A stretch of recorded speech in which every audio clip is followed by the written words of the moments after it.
Como é que eu falo? Esqueci. Sejam muito, mas muito bem-vindos. E aí pessoal, eu sou a Mari Ramos e sejam muito, mas muito bem-vindos ao meu canal. Viu? Sinceramente, eu não sei como eu vou falar dessa saga aqui pra vocês, que ela mexe tanto comigo, que eu não sei como é que vai ser. É uma responsabilidade muito grande falar sobre a Corte de Espinhos e Rosas, ou como é mais conhecida, ACOTAR. Mas vamos lá. Eu quero ressaltar aqui nesse vídeo que eu vou falar sobre a minha experiência lendo essa saga e sobre o meu ponto de vista. Porque eu sei que essa saga, ela divide muitas opiniões, é uma saga muito polêmica, assim como todas elas, né, são polêmicas. Tem gente que gosta ou não gosta. Mas eu sei que existe muita discussão em cima dessa saga, principalmente no Twitter, no Book Twitter. Mas que fique bem claro isso, é a minha opinião e a minha relação com a saga. Inclusive, se vocês quiserem que eu grave um vídeo sobre cada livro contando minha reação aos acontecimentos, deixe aqui nos comentários pra eu saber, eu posso gravar esses vídeos pra vocês. Porque nesse vídeo de hoje não vai ter spoiler, não vai ter nada muito aprofundado nos livros, é só minha relação mesmo com essa saga e mostrar pra vocês um pouco, um resumão do que se trata essa saga tão comentada e tudo mais. Hoje a gente vai falar de A Corte de Espinhos e Rosas, da Sarah J. Maas. Mas antes de mais nada, se você ainda não me conhece, prazer, meu nome é Mari Ramos, já se inscreve no canal, deixa o seu like nesse vídeo, aproveita também e compartilha esse vídeo com algum amigo que tá em dúvida se vai ler ACOTAR ou não. Se você ainda não me segue nas redes sociais, elas estão aparecendo aqui embaixo pra vocês, tem meu Twitter, meu Instagram, onde a gente pode conversar muito mais sobre as coisas que eu falo aqui no canal. E bora pro vídeo!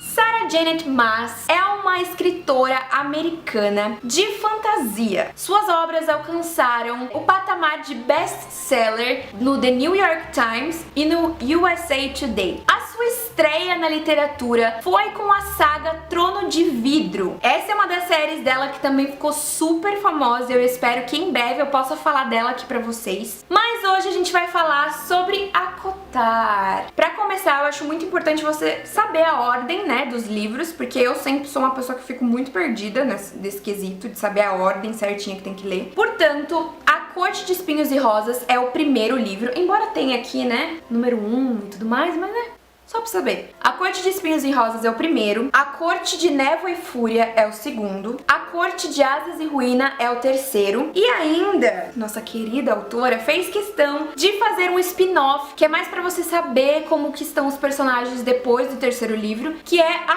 Corte de Gelo e Estrelas. Vou dar um resumão do que se trata essa história. Primeiro eu vou contar qual é a minha relação com esse livro. Eu entrei pro Book Twitter faz um pouco tempo, que é tipo um monte de gente que gosta de ler, que gosta de livros, falando no Twitter e se comunicando no Twitter, indicando séries, indicando sagas, indicando livros diferentes. E aí todo mundo literalmente falava sobre ACOTAR e Trono de Vidro. Todo mundo. E aí eu falei, eu vou precisar ler esse livro, né? Porque se tá todo mundo falando, eu não tô entendendo nada. Então em algum momento eu vou precisar ler. Ok. Peguei pra ler A Corte de Espinhos e Rosas e eu falei, eu acho que eu não vou gostar. Eu tô achando que é uma coisa meio juvenil, uma escrita mais infantil e tudo mais. Tava achando que era uma coisa assim... Enfim, eu achei que eu não ia gostar. Comecei a ler, tudo bem. O primeiro livro foi bem. Falei, nossa, legal o livro. Li em 3 dias. Achei bem legal, assim. Curti o primeiro livro, comecei o segundo, meu filho. Minha vida mudou. Esse livro aqui, ele tem 600 páginas. Eu li em 3 dias. Eu não conseguia sair do meu quarto. Eu não conseguia parar de ler. Já emendei no terceiro, que também tem 600 páginas. E aí terminei, deu uma sensação de vazio, como se minha vida não fizesse mais sentido. E aí comecei a ler pra tentar apaziguar meu coração ferido, A Corte de Gelo e Estrelas, que era pra tentar apaziguar, né, tudo que eu tava vivendo.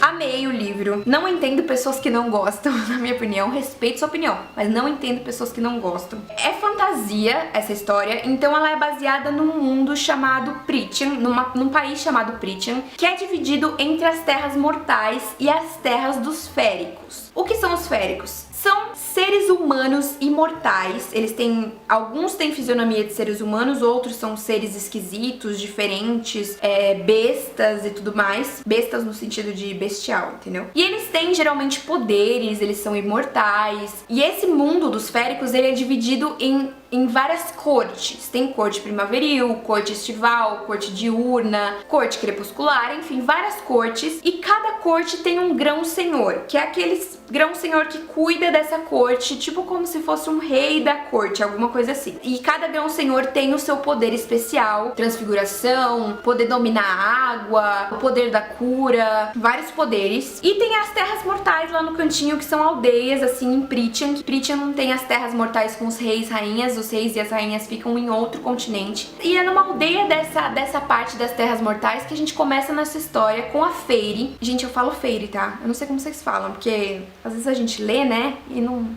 sabe o nome dos personagens, a pronúncia dos personagens, mas eu falo Feyre. A Feyre, ela vai caçar nessa floresta. O pai dela, ele perdeu toda a fortuna da família quando a mãe dela morreu, depois que a mãe dela morreu. Ele também ficou inválido porque não foi só ele que perdeu dinheiro, foram muitas pessoas da aldeia e essas pessoas quiseram se vingar dele e acabaram arregaçando a perna dele, chutando, enfim, batendo nele. Ele não consegue sair pra trabalhar ou pra caçar e as irmãs dela, elas meio que não ligam muito pra trabalho, essas coisas, e pra sair caçar também. Elas são meio ladies, assim, porque elas cresceram numa época em que eles tinham muito dinheiro. Então, meio que o trabalho sobrou pra Feyre. E aí ela vai até essa floresta que é dividida por uma muralha. Essa muralha, ela basicamente serve pra separar os povos, pra separar os féricos dos humanos, porque os féricos são totalmente mortais pros humanos. Alguns féricos caçam os humanos, matam humanos. Então essa muralha foi construída depois de uma guerra justamente pra separar os povos. Então a Feyre, ela tá caçando como um dia normal e ela avista um cervo. Atrás do cervo ela enxerga um lobo com olhos dourados e tudo mais. E ela fica pensando, será que isso é um férico? Porque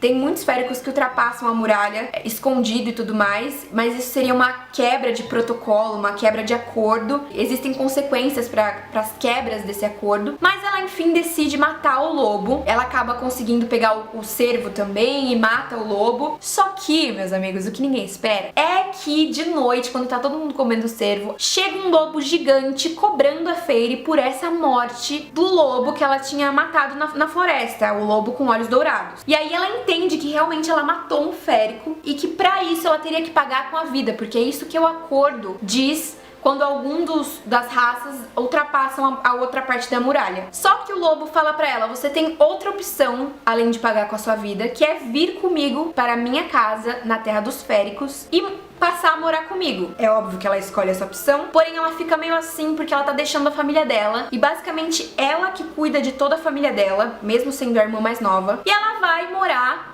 com esse lobo. E aí ela começa a descobrir as terras féricas, começa a ver que muitas coisas não são como ela pensava, começa a conhecer féricos diferentes, começa a se apaixonar. E aí, meus filhos, eu não posso contar mais nada, porque senão seria muito spoiler, mas eu digo pra vocês que esses livros, eles são muito surpreendentes, principalmente porque você lê o livro 1, você fica com uma percepção, tipo, esse personagem é maravilhoso, não sei o que, e aí você começa o livro 2, muda totalmente sua percepção. Quem você gostava, você não gosta mais. Quem você não gostava, você passa a amar. E eu gosto muito do desenrolar do livro. Eu não acho um livro mal estruturado. No começo eu ficava achando algumas coisas desconexas e algumas coisas sem explicação, mas conforme eu fui lendo o livro, eu fui entendendo melhor, eu fui me aprofundando mais na história e entendendo melhor. Mas eu falo pra vocês que é um livro que faz você sentir as coisas, tipo, como se você estivesse realmente vivendo aquela história. E é muito legal como fala de amor, de família, de situações, tipo, políticas, sabe? Dentro do país em que eles vivem, dentro do mundo em que eles vivem, como fala de guerra. Gente, eu gostei muito do livro, assim, não achei nada infantil, nada juvenil, inclusive nada infantil mesmo, porque tem uns hots nesse livro. E é isso, gente, essa história. Eu não quero me aprofundar muito, porque eu não quero dar spoiler, né? Mas é só pra deixar um gostinho, assim, em vocês. E sim, a história lembra um pouco A Bela e a Fera, tipo, ele é meio esse conceito, assim, do primeiro livro, mas só do primeiro livro, eu quero deixar bem claro. Se você já leu os livros e tá pensando, será que eu leio esse spin-off, esse quarto? Cara, eu acho muito válido você ler, porque se você tá com saudade dos personagens, acho que vale a pena, sabe? Porque eu fiquei com muita saudade. Inclusive, depois que eu li os 4, eu li de novo o segundo. Espero que vocês gostem também. Deixa aqui nos comentários se vocês já leram, o que vocês acham do livro. Não se esquece de se inscrever no canal, deixar o seu like, compartilhar esse vídeo com um amigo. Um beijo e até a próxima!